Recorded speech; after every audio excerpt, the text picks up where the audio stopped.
बहुत पुराने जमाने की बात है। दूर दौर तक फैली हुई एक अजीम और खुशहाल सल्तनत थी, जिसके हर कोने में बादशाह सुल्तान फेरूज शाह का नाम इज्जत और इंसाफ के साथ लिया जाता था। बुलंद फसीलों से घरा हुआ उनका शाही किला सूरज की रोशनी में सोने की तरह चमकता था। लोग कहा करते थे कि इस सल्तनत में दौलत की कभी कमी नहीं रही, मगर सुल्तान फेरूज शाह के लिए सबसे बड़ी दौलत उनकी दो बेटियां थीं। बड़ी बेटी का नाम ज़ैनब था और छोटी का नाम होरीन। दोनों ने एक ही महल में आंख खोलें, एक ही छत के नीचे पली बढ़े, लेकिन बचपन ही से उनके मिजाज मुख्तलिफ थे। ज़ैनब खामोश, संजीदा और गहराई से सोचने वाली थी। उसे किताबें पढ़ना, बाग में टहलना और आम लोगों की बातें सुनना पसंद था। उसके बराकस होरीन शौक, नाजुक और ख्वाबों की दुनिया में रहने वाली थी। उसे रंगीन लिबास, मूसीकी, रक्स और शाही ठाट बाट बहुत पसंद था। वक्त गुजरता गया, दोनों जवान हुए और पूरे मुल्क में उनके निकाह की बातें होने लगी। सुल्तान फेरूज शाह ने बहुत सूझ बच्चार के बाद ज़ैनब का निकाह एक छोटे से सूबे के सरदार अमीर हसन से कर दिया। अमीर हसन ईमानदार, बहादुर और नेक दिल इंसान थे, मगर उनके पास बेपनाह दौलत नहीं थी। उनका कुल्हा सादा था, जमीन महदूद थी और जिंदगी सादगी से भरपूर थी। ज़ैनब ने यह रिश्ता खुशी खुशी कबूल कर लिया। इससे यकीन था कि सुकून इंसान के दिल में होता है, सोने चांदी में नहीं। शादी के बाद ज़ैनब उस छोटे से कुले में रहने लगी। वहां न रेशमी पर्दे थे, न संगमरमर की दीवारें, मगर लोगों के दिल सच्चे थे। ज़ैनब खुद काम करती, लोगों का हाल पूछती और आहिस्ता आहिस्ता इस जगह की मलका नहीं बल्कि उसकी बेटी बन गई। दूसरी तरफ होरीन का निकाह एक निहायत ताकतवर और बड़े बादशाह शाहनवाज से हुआ। शाहनवाज का महल इतना वसीआ था कि इसमें रास्ते गुम हो जाते थे। सोने के सितोन, चांदी के दरवाजे और सैकड़ों खुदाम, हर चीज शाही शान की गवाही देती थी।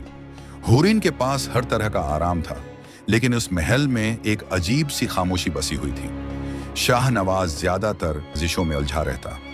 होरीन अकेली उन बुलंद दीवारों के दरमियान अपने ही साए से बातें क्या करती।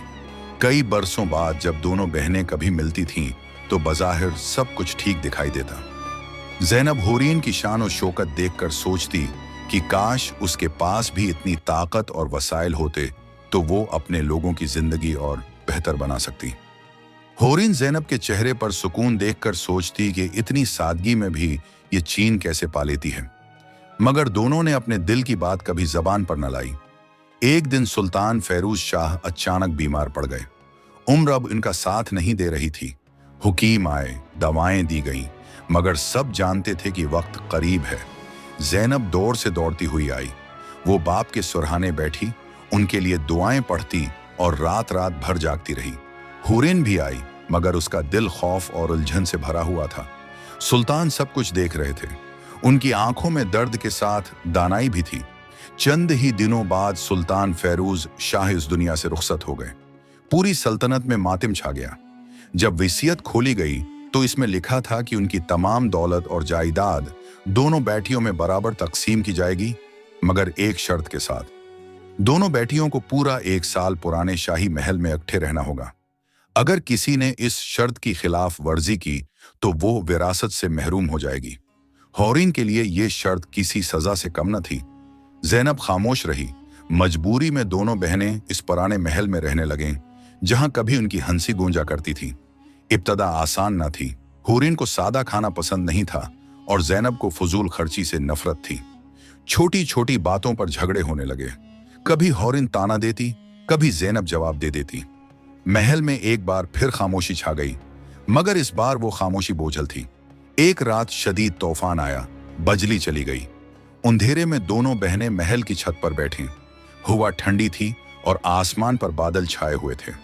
अचानक होरीन रोने लगी। बरसों से दबा हुआ दर्द आंसुओं में बह निकला। उसने कहा कि उसकी जिंदगी बाहर से जितनी चमकदार दिखाई देती है, अंदर से इतनी ही खाली है। ज़ैनब की आंखें भी भर आईं। उसने कहा कि वो हमेशा मजबूत बनने की कोशिश में खुद को भूल गई थी। उस रात दोनों बहनों ने एक दूसरे को गले लगा लिया। बरसों की दौरी पघल गई। उसके बाद आहिस्ता आहिस्ता सब कुछ बदलने लगा। होरीन ने सादगी अपनाना सीख लिया और ज़ैनब ने अपने लिए जीना सीख लिया। दोनों ने मिलकर महल को फिर से आबाद किया, गरीबों की मदद की और अपने वालिद के अधूरे ख्वाब पूरे करने लगे। हंसी एक बार फिर दीवारों से टकराने लगी। जब साल मुकम्मल हुआ तो विरासत का वक्त आया, मगर अब दौलत सबसे आखिरी चीज रह गई थी। दोनों बहनें समझ चुकी थीं कि असल विरासत सोना या जमीन नहीं, बल्कि वो रिश्ता है जो दुख और सुख में साथ निभाए। पुराने महल की दीवारें इस बात की गवाह थीं कि दो दिल जो कभी दौलत और हालात की वजह से एक दूसरे से दूर हो गए थे, अब एक दूसरे का सबसे बड़ा सहारा बन चुके थे।